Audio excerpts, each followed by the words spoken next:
नमस्कार, ABP news पर हाजिर हूं मैं रोमाना इसार खान। आज एक बड़ी डिबेट या यूं कहें कि एक परिचर्चा मैं आपके लिए लेकर आई हूं जिसका नाम है शनि वॉर, महासंकट की बारी, शनि सब पर भारी। आप सोचेंगे कि शनि का जिक्र आज अचानक क्यों? तो जवाब है, शनि आने वाले दिन में दो ऐसे योग बनाने वाले हैं जो देश दुनिया के लिए अशुभ हो सकते हैं, जो महासंकट पैदा कर सकते हैं।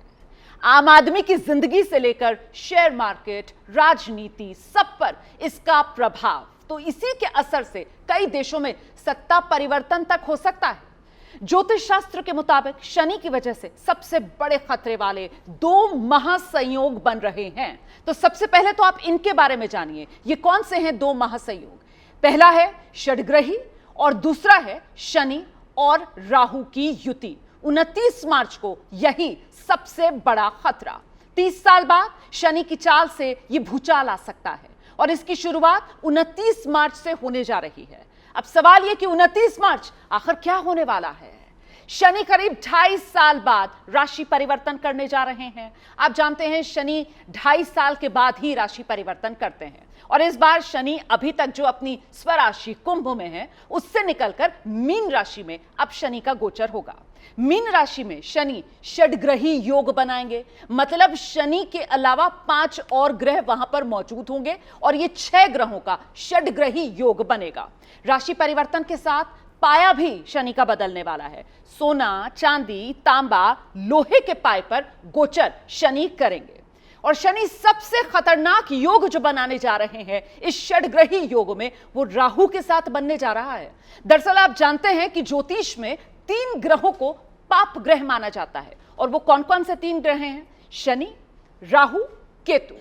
ज्योतिष शास्त्र ये कहता है कि अगर 2 पाप ग्रह एक साथ आ जाते हैं तो फिर अशुभ होने की संभावना और ज्यादा बढ़ जाती है।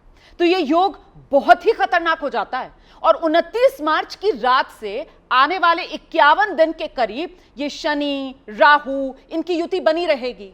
तो सवाल अब यह है कि शनि के राशि परिवर्तन से किस तरीके का खतरा पैदा हो सकता है, देश दुनिया पर इसका क्या असर हो सकता है। इन्हीं तमाम सवालों का आज हम जवाब जानेंगे। स्टूडियो में ज्योतिष शास्त्र के जानकार विद्वानों से हर सवाल का जवाब लेंगे। इस वक्त हमारे साथ ज्योतिष के विद्वानों के 2 पैनल मौजूद हैं। एक पुरुष टीम है जिनमें आपका परिचय मैं करा देती हूं। ज्योतिषाचार्य डीपी शास्त्री जी, ज्योतिषाचार्य राज मिश्रा जी, ज्योतिषाचार्य सचिन शिरोमणि जी हमारे साथ मौजूद हैं। और वहीं दूसरी ओर एक महिला ज्योतिषाचार्यों की टीम है जिसमें ज्योतिषाचार्य डॉक्टर YS राखी जी, ज्योतिषाचार्य वान्या आर्या जी, ज्योतिषाचार्य रूपा बुद्धिराजा जी हमारे साथ मौजूद हैं। बहुत स्वागत सभी खास मेहमानों का। और इस सबसे बड़ी डिबेट में मेरे साथ मेरे सहयोगी अवधेश मिश्रा भी लगातार जुड़े रहेंगे जो अपने सवालों के साथ तैयार हैं। तो चलिए शुरू करते हैं महासंकट की बारी, शनि सब पर भारी। तो आइए अब इस सिलसिले को हम आगे बढ़ाते हैं और ये शनि वॉर, इसमें सबसे महत्वपूर्ण सवाल जिसकी शुरुआत अवधेश करेंगे। बिल्कुल, सवालों का सिलसिला शुरू करते हैं और राखी जी सबसे पहले आपके पास ही आ रहे हैं। ये जो ग्रहों का गोचर है, राशियों का जो परिवर्तन है, ये तो हमेशा होता रहता है। तमाम जो ग्रह हैं वो राशियां बदलते रहते हैं, लेकिन इस बार जो शनि राशि बदल रहे हैं, धनु से मीन में जा रहे हैं, कुंभ से मीन में जा रहे हैं, तो इस बार ऐसा क्या है कि पूरी दुनिया चिंता में नजर आ रही है? ऐसा क्या है इस गोचर में? देखिए, सबसे पहले तो आपके सभी देखने वाले दर्शकों को बहुत बहुत शुभकामनाएं। ये खगोलीय घटना है और इसे खगोलीय घटना की तरह लें, डरे नहीं। लेकिन ऐसा 30 साल पहले भी हुआ था। 30 साल पहले भी शनि मीन राशि में आए थे, लेकिन तब में और अब में थोड़ा फ़र्क है। थोड़ा फ़र्क क्या है? तब 5G नहीं था, 4G नहीं था और इतनी ज़्यादा रील्स नहीं थी जहाँ पर आधी अधूरी जानकारी जान का खतरा दी जाती है। ये बात बिल्कुल सही है। रोमाना जी ने तो हमारे बताने के लिए कुछ छोड़ा ही नहीं। उन्होंने इतना अच्छा बता दिया कि मुझे लगा मेरे साथ एक ज्योतिषी बैठी हैं, क्योंकि कोई बात ही नहीं बची जो हमें बतानी होगी।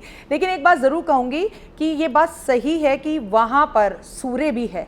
वहाँ पर मीन राशि की बात करूँ, मीन राशि में सूर्य भी है, वहीं पर राहु भी है, वहीं पर बुध भी है, वहीं पर शुक्र भी है और अब शनि भी जा रहे हैं। तो इतने सारे ग्रह जब सारे बुद्धिजीवी एक साथ मिल जाएं और पाप ग्रह भी मिल जाएं तो मैं बड़ा मैं बड़ा मैं बड़ा वाली स्थिति यहाँ हो जाती है। अगर हम सब भी मंच में एक साथ हो जाएं और डिबेट हो तो हम एक दूसरे को काटने की कोशिश करते हैं। वहाँ शनि और सूर्य की आपस में बिल्कुल नहीं बनती। ये बात बिल्कुल सत्य है कि ये समय थोड़ा सा भव्य और डर का है। लेकिन मीन राशि वालों की शनि की सारस्वती का दूसरा चरण शुरू हो रहा है और वहीं मकर राशि वाले ओए होए आपकी तो शनि की सारस्वती खत्म हो रही है और वहीं मेष राशि की शनि की सारस्वती का पहला चरण शुरू हो रहा है। कुंभ राशि की अगर बात की जाए तो उनकी शनि की सारस्वती का ये तीसरा चरण शुरू हो रहा है। डरने की बात नहीं है, लेकिन थोड़ी सी अगर जानकारी आपको हो जाए कि क्या करना है क्या नहीं करना, इस टाइम पे जो धर्म से जुड़ा रहेगा, क्योंकि वो घर किसका है, मीन राशि। मीन राशि का स्वामी गुरु। गुरु कहते हैं तू अपने माता पिता की सेवा कर रहा है, अच्छे कर्म कर रहा है, तुझे नुकसान नहीं देंगे। लेकिन हाँ, इस विषय पे आपको नॉलेज जरूर होनी चाहिए क्योंकि सडनली नौकरी जा सकती है और भूचाल आपकी जिंदगी में आ सकता है। बिल्कुल, देखिए 4 दिन की सीरीज है जो एबीपी न्यूज आपके लिए लेकर आएगा और रोज शाम 4 बजे यहां पर इसी तरीके से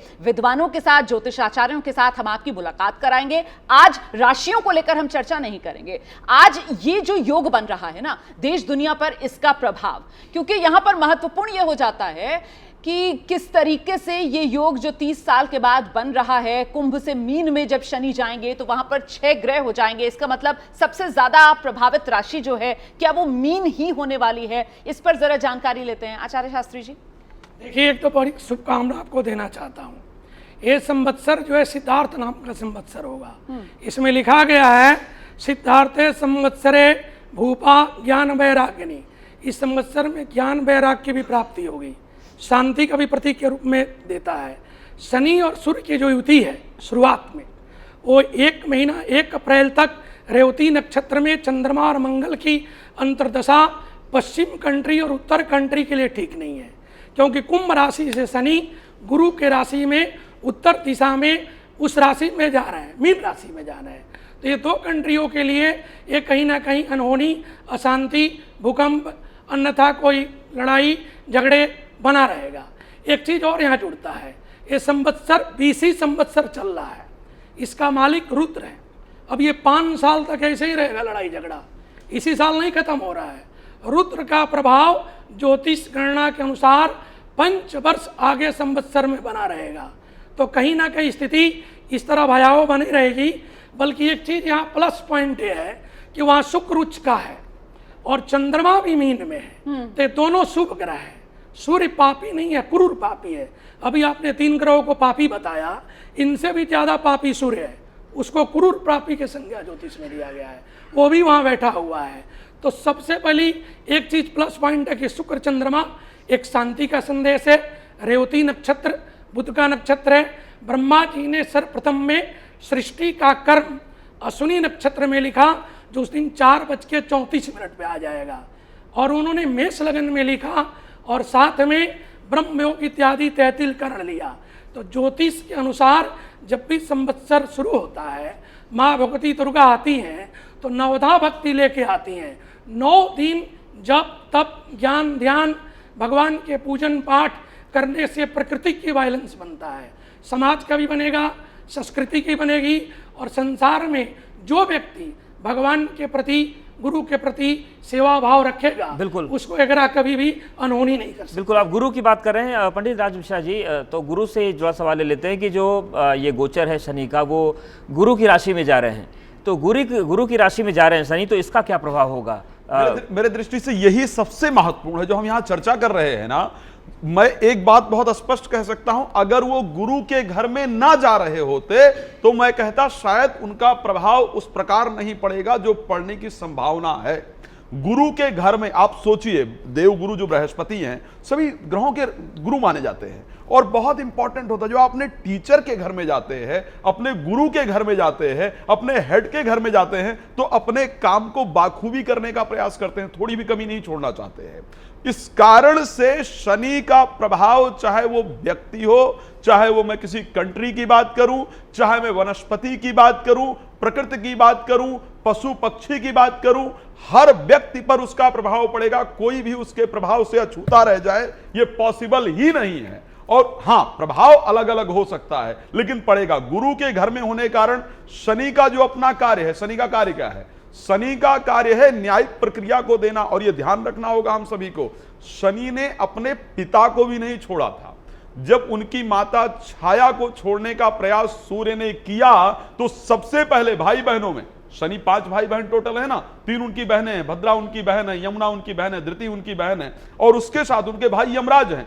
यमराज ने सूर्य का विरोध नहीं किया, लेकिन शनि ने आकर के सूर्य का विरोध किया और सूर्य को दंडित करने का भी प्रयास शनि ने किया था। तो जो व्यक्ति अपने पिता के प्रति भी अगर नियम से विपरीत गए, तो अगर शनि ने अपने पिता को नहीं छोड़ा, तो मैं प्रत्येक व्यक्ति को कह सकता हूं तरीका अलग अलग हो सकता है, आपकी चीजें अलग अलग हो सकती हैं। वो गुरु के घर में हैं, अपनी जिम्मेदारी से हटेंगे नहीं, जिम्मेदारी को चुन चुन कर फॉलो करेंगे। सबको तैयार रहना चाहिए अपने आप को सुधारने के लिए। अगर सुधर करके रहेंगे तो शनि के प्रभाव से बचेंगे, अन्यथा क्योंकि वो गुरु के घर में, आपने कहा ना गुरु के घर में जा रहे हैं, गुरु के घर में जाने के कारण शनि का जो प्रभाव है वो नकारात्मक पड़ेगा, प्रत्येक व्यक्ति पर पड़ने वाला, इसमें कोई दो राय नहीं। अब एक और चीज, जो राशि का है, जो मीन राशि है, उसका जो तत्व है वो जल तत्व है।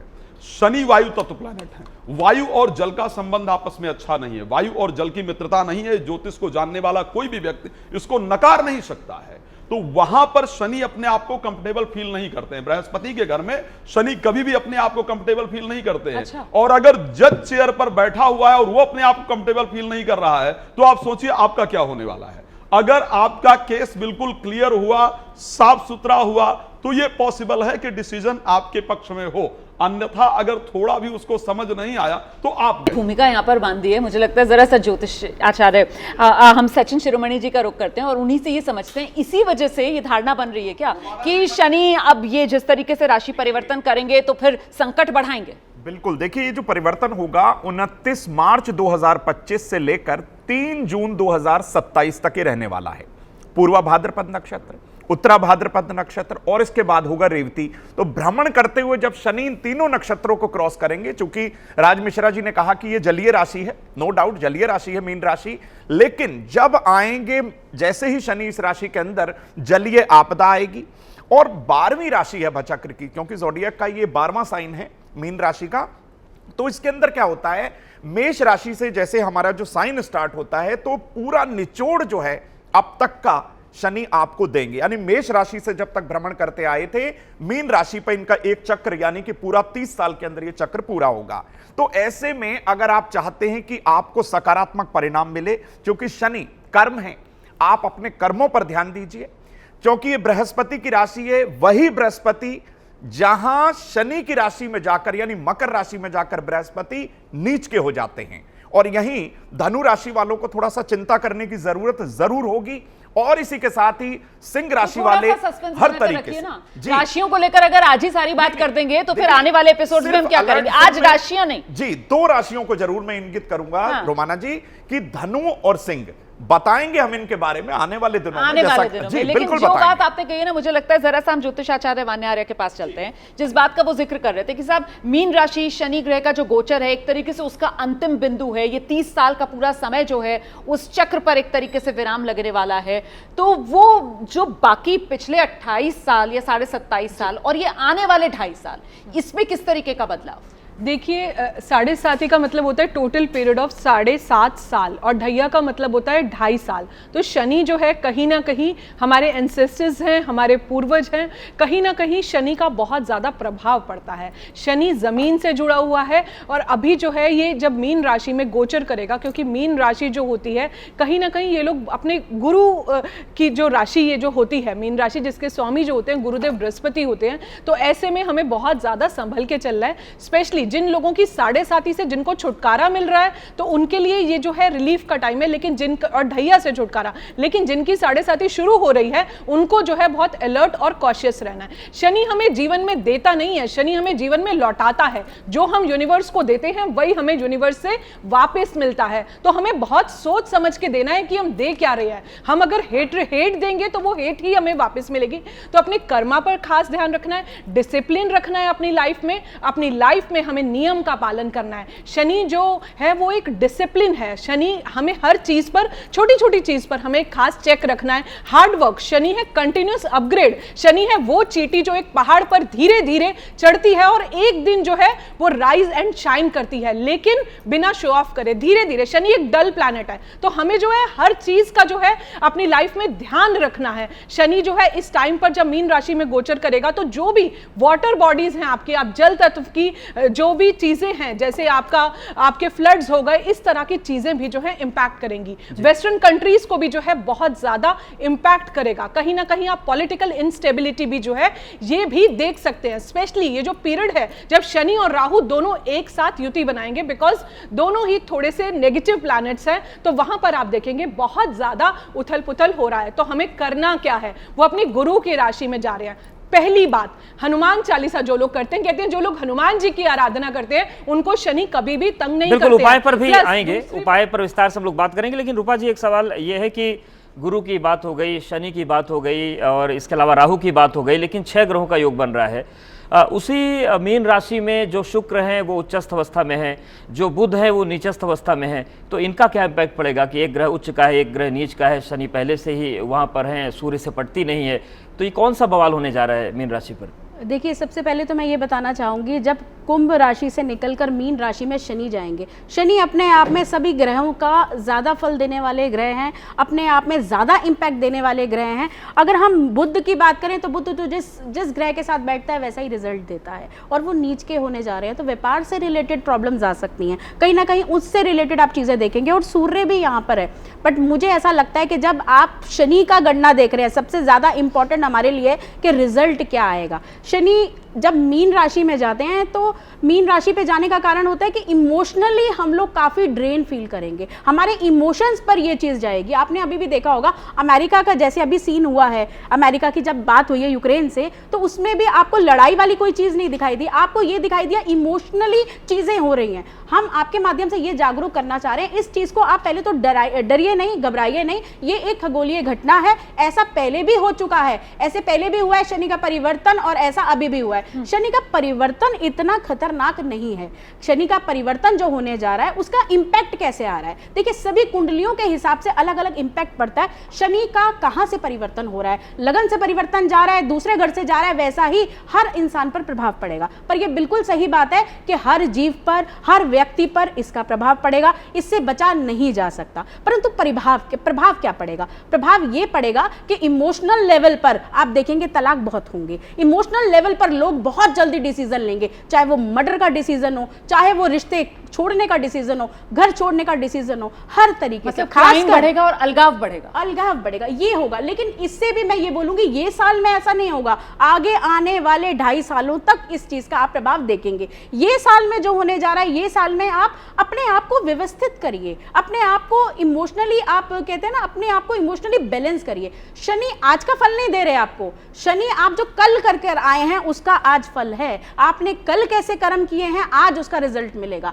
आपको। अगर हम बात करें कुंडली के हिसाब से, पहले घर में अगर हमारे मीन राशि है तो शनि का गोचर होने जा रहा है, तो आपका कनेक्शन टूट गया आकाश के साथ। आप खुद को नहीं पहचानेंगे, आप नए सिरे से दुनिया देखेंगे, आप नए सिरे से जानेंगे कि क्या था मैंने क्या किया था, मेरे साथ क्या हुआ, मुझे आगे क्या करना है। दुनिया का परिवर्तन, देखने का परिवर्तन, इमोशनली परिवर्तन का चीज मुझे ज्यादा दिखाई देती है। अगर मैं ये चीज बोलूं, मैं डराऊं नहीं, तो मैं ये बोलूंगी कोई ऐसी भयानक स्थिति नहीं आने वाली, ऐसा हो जाएगा वैसा। हाँ, ये जरूर देखेंगे, जो सरकार भी चली आ रही थी, लोगों में उस चीज का ऐसा परिवर्तन होगा कि हम लोग ये चीजें देखते आ रहे थे, लेकिन इसका रियलिटी चेक क्या है। हमने अभी तक अंधाधुंध विश्वास किया, लेकिन हमें रियलिटी चेक चाहिए।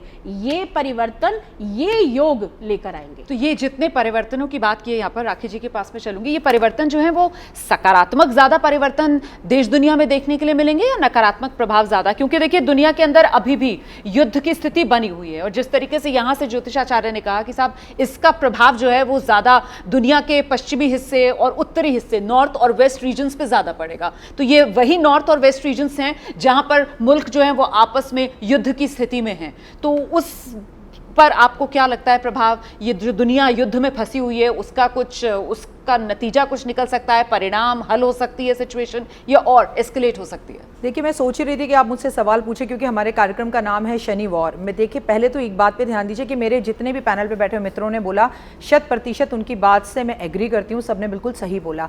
लेकिन शनि जो है ना, वो अस्त अवस्था में अपना राशि परिवर्तन कर रहे हैं, और ऐसा पहली बार होगा कि एक ही दिन शनि 2 राशियों में होंगे। यानी कि वो 29 तारीख को सुबह तो कुंभ राशि में होंगे, और 29 तारीख को ही 12 बजने से पहले वो मीन राशि में प्रवेश करेंगे। तो ये एक बहुत बड़ी बात है। दूसरा, वार है ना, तो वॉर बढ़ेगी, लड़ाइयां अभी खत्म नहीं होंगी। और मैं आपको बता दूं, जब भी शनि अपना राशि परिवर्तन करता है, या पहले भी किया, तो आपके कर्मों का हिसाब देता है। ये बात सही है। लोग ना अब डिसिप्लिन होंगे, क्योंकि शनि डिसिप्लिन सिखाता है। लोग जिम ज्यादा जाएंगे योगा करने की जगह, लोग बॉडी बनाते हुए दिखेंगे, क्योंकि 29 तारीख को सूर्य ग्रहण भी है, और अभी चंद्र ग्रहण होकर निकला है। भले ही भारत में इसका कोई असर नहीं है, भारत में इसका इंपैक्ट नहीं है, लेकिन जिन देशों में ये सूर्य ग्रहण पड़ रहा है उनकी तौबा है। जैसे मैं बता दूं, कनाडा के लिए, अमेरिका के लिए, ऑस्ट्रेलिया के लिए, बहुत सारे देश ऐसे हैं जहां पर सुनामी का आना, पानी का बवाल होना, कहीं सूखा पड़ जाना, कहीं बहुत बारिश हो जाना, और नेताओं का बदलना। ये बात समझे कि सरकारें गिरेंगी, सरकारों में बहुत बदलाव देखेगा, मुख्यमंत्री बदलते हुए दिखेंगे। जैसे अभी हमने बिहार के मुख्यमंत्री को कुछ हरकत करते हुए टीवी पर देखा, जैसे अभी हमने एक महिला को अपने पति को मारकर टब में डालते हुए देखा। ऐसी वाली घटनाएं बढ़ेंगी, और लगेगा कि अरे दिमाग नहीं है क्या, ये लोग कर क्या रहे हैं। मुझे यूथ की चिंता है, क्योंकि गुरु मतलब स्टूडेंट्स, तो स्टूडेंट्स का विवाद होगा, कोई पेपर लीक हो जाएगा, लोग सड़क पर उतरेंगे, और इस तरह के लोग जो है ना सरकार का विरोध करते हुए दिखेंगे। क्योंकि न्यायाधीश है ना, सरकार बड़े बड़े कानून बनाएगी। याद रखिए, शनि ने जब इससे पहले राशि परिवर्तन किया था तो नोटबंदी हुई थी, उसके बाद राशि परिवर्तन किया था तो कोविड आया था, और अब राशि परिवर्तन करने जा रहे हैं तो सांसों से जुड़ी कोई बीमारी, पेट से जुड़ी कोई बीमारी, हड्डियों का बुखार, हड्डियों में दर्द, आंखों से जुड़ी समस्या। क्योंकि जिस दिन वो राशि परिवर्तन कर रहे हैं उसके अगले दिन विक्रम संवत बदल रहा है, जिसका राजा और मंत्री दोनों सूर्य हैं। अब सूर्य कहेगा मेरी चलेगी, शनि कहेगा मेरी चलेगी, दोनों में भोदावास है, दोनों की बनती नहीं है। तो कहीं ना कहीं इस चीजों के बीच में इंसान कंफ्यूज रहेगा। लेकिन जो धर्म से जुड़ा रहेगा, जो मंदिर जाता है, माता पिता की सेवा करता है, उसे डरने की बात नहीं है। लेकिन 9 नंबर है, 2025 जोड़े मंगल का नंबर, तो ये सृष्टि को बदलाव दिखाता है। काल पुरुष की 12वीं राशि में शनि का गोचर, और मेष राशि के आने के बाद दोबारा से शुरुआत, तो ये नए युग की शुरुआत है। जैसे हमें सुष्मिता सेन और ऐश्वर्या राय जब मिली थी ना, तो युग बदला था। एकदम से एकता कपूर के सीरियल्स आए थे, एकदम से चेंज हुआ था। वैसा ही चेंज अब आप देखेंगे। 4G 5G से हटकर अब कुछ नए फोन आएंगे, नई गाड़ियां आएंगी, नई टेक्नोलॉजी होगी, लोग टीवी कम देखेंगे, दर दर करेंगे और मैसेज पहुंच जाएंगे। मतलब इतना टेक्नोलॉजी आगे बढ़ेगी, पॉजिटिव भी होगा। लेकिन ये युग बदलने का समय, तो चीजें चेंज होंगी, माइंड चेंज होंगे, शादी के प्रति लोग नहीं चाहेंगे, लोग कहेंगे रिलेशन में रहेंगे पर शादी नहीं करनी, बेवफाई, डाइवोर्स और प्यार में ब्रेकअप बहुत। बिल्कुल, यानी कि हर तरफ वार दिखेगा, जीवन का कोई भी पक्ष हो उसमें वार दिखेगा। शास्त्री जी, जो ये पूरी तस्वीर बन रही है कि वार दिखेगा, और जो शनि की दृष्टि है वो भी ये माना जाता है कि जहां पड़ती है वहां विध्वंस मचता है। तीसरी दृष्टि की बात करें तो वो वृष राशि पर जाएगी, 6वीं कन्या पर जाएगी, और जो 10वीं दृष्टि है वो धनु राशि पर जाएगी। तो ये जो 3 दृष्टियां हैं शनि की, ये क्या करेंगी पूरे ब्रह्मांड में, और जो वार वाली स्थिति है उसको लेकर? देखिए, 2 चीज देखिए, शनि जहाँ बैठता है उसको पुष्टि करता है, अब बृहस्पति जहाँ बैठता है उसको नष्ट करता है। गुरु की दृष्टि बराबर मंगलकारी है, और शनि की दृष्टि बराबर कोई ना कोई कष्टकारी है। ये 2 ग्रहों का सबसे बड़ा खेल है। जोडिक साइन के सबसे बड़े 2 ग्रह हैं, और गुरु के घर में कोई व्यक्ति जाता है, विद्वान हो, होशियार हो या मध्य अवस्था का हो, चाहे बुद्धिहीन व्यक्ति हो, तो गुरु क्या उसको कोई ना कोई आशीर्वाद मिलता है। तो शनि गुरु के राशि में जाने से गुरु का कोई ना कोई पॉजिटिव वाइब्रेशन लेगा, और जब गुरु के जब आशीर्वाद मिलेगा तो कहीं ना कहीं बैठे रहेगा मीन में। तो मीन को कुछ ना कुछ देना है, घबराने की जरूरत नहीं है। हाँ, इसकी दृष्टि बिल्कुल ठीक नहीं है। और जो तो लघु ढैया की चर्चा कर रहे हैं आप, जिसमें सिंह राशि है, धनु राशि है, इसे कल्याणकारी ढैया कहा गया है। जब जीवन में ढैया है तो भगवान के प्रति, प्रकृति के प्रति उसको समर्पण करता, उसको करीब ले जाता है न्याय सिद्धांत के लिए, और उसके जीवन में कोई ना कोई शांति के प्रति करा देता है। घबराते हम इसलिए हैं कि हम सत्य नहीं बोलते हैं, और चरित्र जिसका धनी है उसको कोई ग्रह जीवन में कुछ खराब करता ही नहीं है। 2 सूत्र आप मान लीजिए जीवन में, सत्य धर्म का पालन करें, और चरित्र का जो व्यक्ति धनी है उसको कोई ढैया, कोई सरसाती, कोई ग्रह, मार्केश तक उसको कष्ट नहीं देता है। जिस तरह से हरिश्चंद्र की जीवनी उठा करके देख लिए, बड़े बड़े लोगों को उठा के देख लीजिएगा, हम दो जगह कहीं ना कहीं विफल होते हैं तो उसी के कारण कहीं ना कहीं भयभीत रहते हैं। तो भयभीत ना रहे, षड्ग्रही योग है, इसका प्रभाव 60% खराब है, प्रकृति की तरफ से खराब है। कहीं ना कहीं आपको अनहोनी दिखेगा। राखी जी कह रही हैं पश्चिम उत्तर कंट्री के साथ में, बल्कि देवगुरु बृहस्पति की जो रोहिणी नक्षत्र में, चंद्रमा के नक्षत्र में गोचर है, 17 मई के बाद कहीं ना कहीं स्थिति भारत के विश्व की शांति के प्रतीक होगा। और मई नवंबर के बीच में भारत के प्रधानमंत्री इस ग्रह के कारण पश्चिम कंट्री को कोई अच्छा संदेश देंगे, जिसे शांति के प्रतीक के रूप में देखा जाएगा। उसमें अमेरिका भी रहेगा। और जो मंगल का वर्ष है, जो मंगल हम चर्चा कर रहे हैं कि सूर्य राजा है, सूर्य मंत्री है, मंगल का नंबर है, तो दोनों मित्र हैं, सूर्य के मित्र मंगल है, तो जमीन से, प्रॉपर्टी से बेनिफिट मिलेगा। या जो लोग बनाते हैं हथियार शस्त्र, उनको भी बेनिफिट मिलेगा, बड़े पैसे लोग कमाएंगे। शेयर बाजार में भी कहीं ना कहीं मई और नवंबर अच्छा पैसा देके जाएगा लोगों को। बल्कि एक चीज़ ध्यान रखना है कि जब ग्रह परिवर्तन करे तो कम से कम एक पक्ष 15 दिन कोई ना कोई अनहोनी जरूर करता है, किसी भी मैटर पे करे, ये योग बनता है शनि का। तो इसके लिए तो हम लोग ध्यान कर सकते हैं, बता सकते हैं। आप अपने घर में गुरुजनों को सानिध्य में आशीर्वाद प्राप्त करें और प्रातः काल उठ के रघुनाथा माता पिता गुरुना वही माता, जो अपने माता पिता गुरुजनों को प्रणाम करते हैं, उनको कोई ग्रह कभी भी अनहोनी नहीं कर सकता। ठीक है शास्त्री जी, और आगे बिल्कुल आचार्य हमारे साथ मौजूद हैं कि 2016 में भी इस तरीके की स्थिति बनी थी और तब नोटबंदी वाला फैसला हुआ था। मैं आपको बताती हूँ जरा, शनि ने जब जब इस तरीके का महासंयोग बनाया है, राशि परिवर्तन किया है, तो फिर दुनिया पर किस तरीके का प्रभाव पड़ा है, किस तरीके के नुकसान भी कई बार दुनिया को उठाने पड़े हैं। 1962, 1972, 2001, 2016 और 2020 में इस तरीके का खतरनाक योग बना था। और उस वक्त क्या कुछ हुआ था ये बताते हैं अब आपको विस्तार से। साल था 1962 और 1962 में आपको ध्यान होगा भारत और चीन के बीच युद्ध हुआ।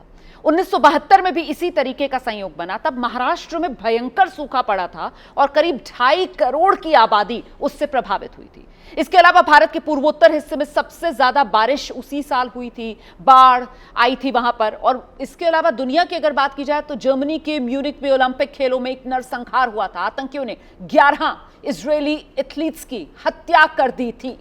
फिर साल 2001 की अगर बात की जाए तब भी इसी तरीके का संयोग बना था। गुजरात के भुज में वो भूकंप आया था जिसने पूरे भारत को हिलाकर रख दिया था, भारी नुकसान हुआ था। फिर बात साल 2016 की, जिसका भी यहां पर जिक्र भी हुआ, नोटबंदी वाला फैसला तब सरकार ने लिया था। और साल 2020 की अगर बात की जाए तो वो कोरोना महामारी ने पूरी दुनिया को अपनी चपेट में लिया था। तो इसीलिए तो डर इस बार बड़ा सा है। ज्योतिषाचार्य राज मिश्रा जी, इस बार भी किसी तरीके की कोई महामारी का डर जिसको लेकर आगाह होने की जरूरत है? देखिए, क्योंकि मीन राशि एक जल तत्व राशि है और ज्योतिष में द्वादश भाव को कहीं ना कहीं हॉस्पिटल का भाव कहा गया है। अच्छा, द्वादश भाव को हॉस्पिटल का भाव कहा गया है, द्वादश भाव को कोर्ट कचहरी का भाव कहा गया है, द्वादश भाव को निद्रा का भाव कहा गया है।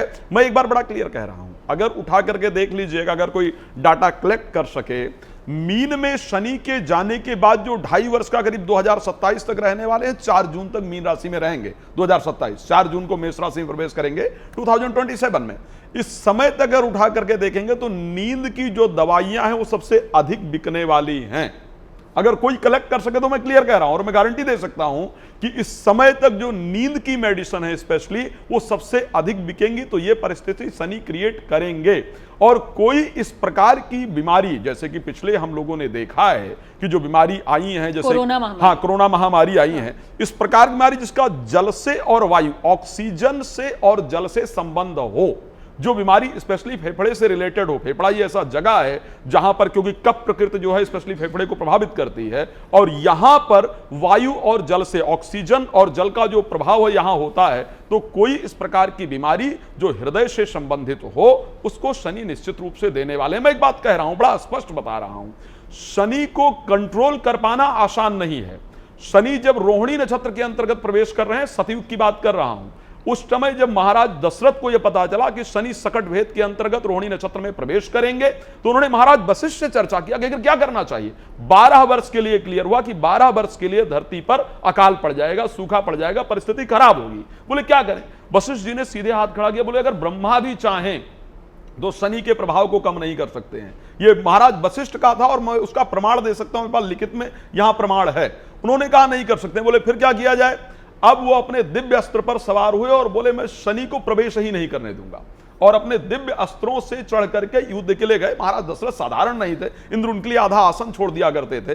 गए, जब बाण को निकाला, अपने दिव्यास्त्र को निकाल करके ताना, तो शनि ने कहा मैं आपके प्रभाव से, आपके बल से प्रसन्न हूं, मुझे परास्त करना आसान नहीं है। महाराज दशरथ मांगो आखिर क्या चाहिए? तो महाराज दशरथ ने वास्तविकता में उनकी स्तुति की है। दशरथ कृत जो शनि स्तोत्र है वो सभी लोग जानते हैं।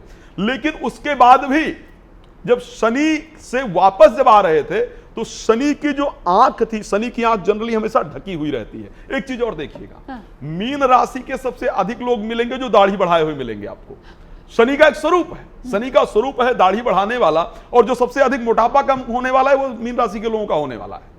तो जब शनि की जो नीचे की पुतली, शनि की जो नेत्र है वो हमेशा ढका हुआ रहता है, नीचे से हल्का सा उनकी दृष्टि दिखती है। महाराज दशरथ अपने रथ को लेकर के आ रहे थे और वो दृष्टि बाकायदा महाराज दशरथ पर पड़ी। महाराज दशरथ का रथ जलकर नष्ट हो गया तुरंत ही, इतने स्तोत्र के बाद भी।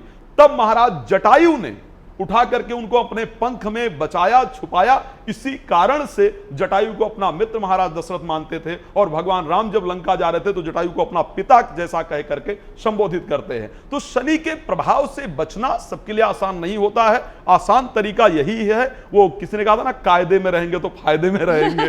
तो वो वाली परिस्थिति रहने वाली है भाई। अगर आप लोग नियम से चलेंगे, कायदे में रहेंगे तो फायदे में रहेंगे, अन्यथा परेशान होंगे। बिल्कुल, यानी कि जो पूरी परिस्थिति है वो ये बता रही है कि स्थितियां बड़ी भयंकर होने वाली हैं। लेकिन ये जो गोचर हो रहा है, राशि का परिवर्तन हो रहा है, जिसमें पाए की भी बात हो रही है कि सोने के पाए से आ रहे हैं, चांदी के पाए से आ रहे हैं, तांबे के पाए से आ रहे हैं, इसका कैसे असर पड़ता है, उसका क्या असर होगा? देखिए मैं आपको बताऊं, बच्चा भी जब पैदा होता है तो एस्ट्रोलॉजर्स को कुंडली दिखाकर पूछा जाता है कि बच्चा सोने के पाए में है, चांदी के पाए में है, किस में है। उसका भी आपके जीवन में असर पड़ता है कि आपका चंद्रमा किस जगह पर है, कहाँ है, कौन सी राशि में है। लेकिन राजी ने जो बात बोली वो बहुत अच्छी बोली। उससे पहले मैं आपको एक बात बताऊं, क्योंकि हम ऐसी बातें करें कि इसे डर लग रहा है, तो एक खुली बात करते हैं।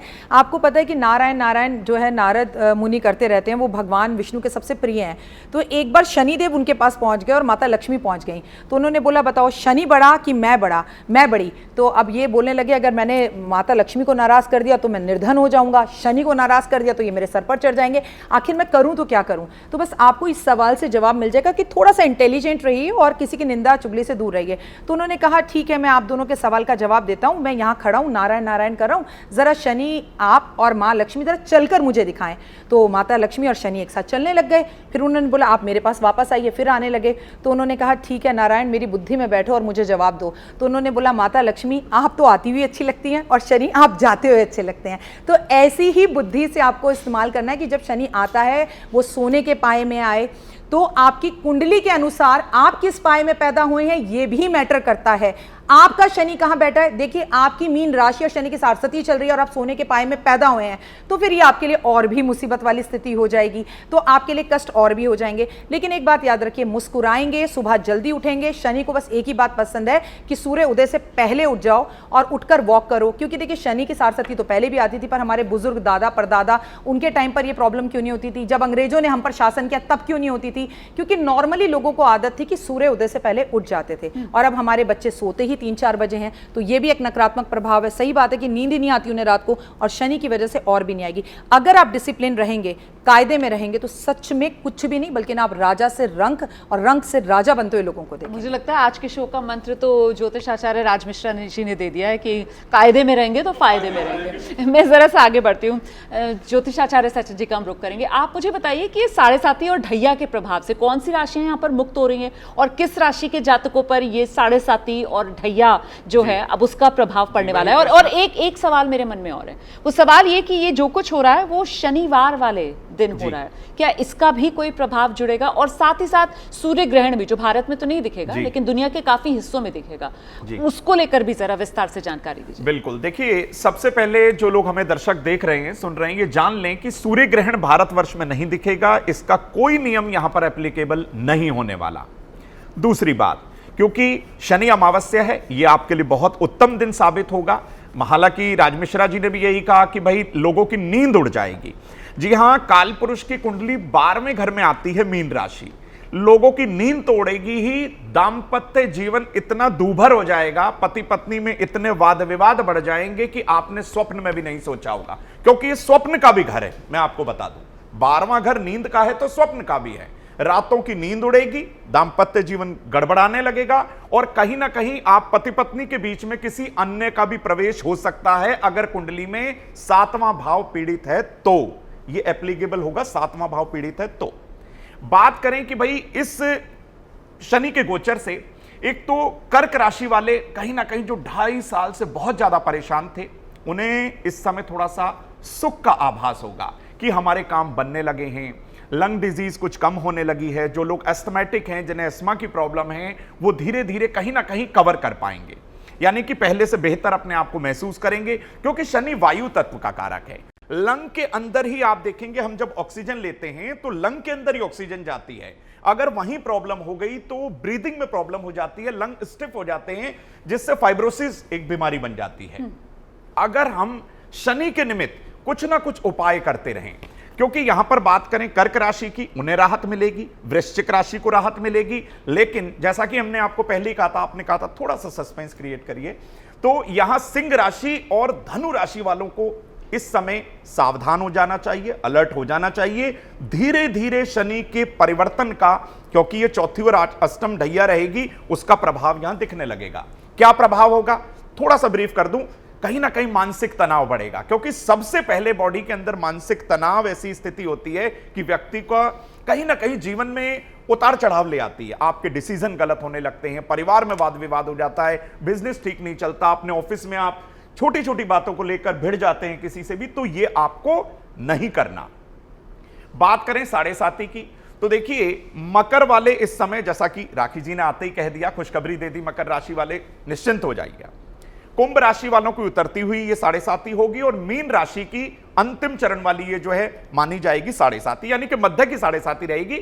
जब वो मेष राशि में आएंगे, जब शनि नीच के हो जाएंगे, तब मीन राशि वाले इससे मुक्त हो पाएंगे। हाँ, ये करना होगा अवधेश जी, अगर ये नहीं करते, चीटिंग मत करिए। तो फिर अब कुल मिलाकर मैं आपसे चाहती हूं आप बताएं कि क्या दर्शकों को शनि की इस चाल से, ये जो बदलाव होने जा रहा है, इससे डरना चाहिए या नहीं डरना चाहिए? देखिए रुमाना जी, शनि का जो अंक है ना, वो 8 अंक है। 8 का मतलब होता है इन्फिनिटी। इन्फिनिटी मतलब ऐसे उसका शेप होता है, तो इसका मतलब होता है इनफाइनाइट पोटेंशियल। शनि जो है हमें जीवन में, शनि एक बहुत अच्छा टीचर है जो हमें बहुत कुछ सिखाता है। जैसे कि और भी रिस्पेक्टिव पैनलिस्ट ने हमें बोला, ये एक बहुत अच्छा टीचर है। क्या देता है हमें, क्या हमें करना चाहिए, हार्ड वर्क, नियम का पालन, डिसिप्लिन। ये इतनी इनफाइनाइट पोटेंशियल है। ये कहता है अपनी पोटेंशियल को पहचानो, दूसरों को आप अंडर एस्टिमेट मत करो लाइफ में, अदरवाइज शनि आपको हिट करेगा। अपने कर्मास पर आप एक खास चेक रखो। मीन राशि में जा रहा है, समुद्र की सबसे नीचे की ये लेयर है। सी जो सबसे डीपेस्ट लेयर होती है वो मीन राशि होती है, जहां पर क्या होता है, सारी जड़ी बूटियां होती हैं समुद्र के सबसे निचली तल पे, जो सबसे एक्सपेंसिव लेयर होती है, क्योंकि वहीं पर क्रिस्टल्स होते हैं, वहीं पर सारी ग्रीनरी होती है, वहीं से आयुर्वेदिक मेडिसिन बनती हैं। ये जो आने वाला समय है आपको होलिस्टिक की तरफ लेके जाएगा, आयुर्वेद की तरफ लेके जाएगा। साइबर अटैक्स बढ़ेंगे, हैकिंग बढ़ेगी, स्पैमिंग बढ़ेगी, वर्ल्ड जो है डिजिटलाइजेशन की तरफ जाएगा। यहां पर भी जो है बहुत सारे साइबर क्राइम्स होंगे, डाइवोर्स 4 दिन का ये सिलसिला है। रोज दर्शकों को हम इससे जुड़ी जानकारियां देते रहेंगे, लेकिन चलते चलते इस शो में राखी जी आपके पास आ रही हूं, बहुत संक्षेप में छोटा सा एक उपाय बताती चलिए आज। देखिए, उपाय बताने के साथ उन्होंने पिशाच योग के बारे में बोला, तो एस्ट्रोलॉजर्स के लिए टाइम अच्छा नहीं है, किसी बड़े संत गुरु के लिए टाइम अच्छा नहीं है। एस्ट्रोलॉजी को लेके यूट्यूब पर कई नए कानून बनते हुए आपको दिखाई देंगे। और एक उपाय मैं आपसे कहूंगी, शनि की बात हमने की, उनको सबसे प्रिय है अपनी माँ, उन्होंने लड़ाई करी थी अपने पिता से अपनी माँ के लिए। आधा घंटा माँ के पैरों में सरसों का तेल लगाओ, अपना सर माँ के पैरों में रखो और गलतियों के लिए माफी मांगो और काले नीले कपड़ों से बिल्कुल दूर रहिए। खासकर मैं यूथ से कहूंगी, जिए और जीने दें, आप कोई बुरा ना सोचे। ये शनि 2.5 साल में न्याय कर देगा सबके साथ कि आप सत्य के साथ हैं कि असत्य के साथ हैं। धर्म के साथ दीजिए, ये ग्रह सदैव आपको रक्षा करेगा। यही सबसे बड़ा उपाय है। बहुत बहुत धन्यवाद आप सभी का हमारे साथ जुड़ने के लिए। सत्य का पालन कीजिए, धर्म का पालन कीजिए और जो यहां से मंत्र आज आपको मिला है, कायदे में रहेंगे तो फायदे में रहेंगे। शनि वॉर देख रहे थे आप, मुझे और अवधेश को अब इजाजत दीजिए।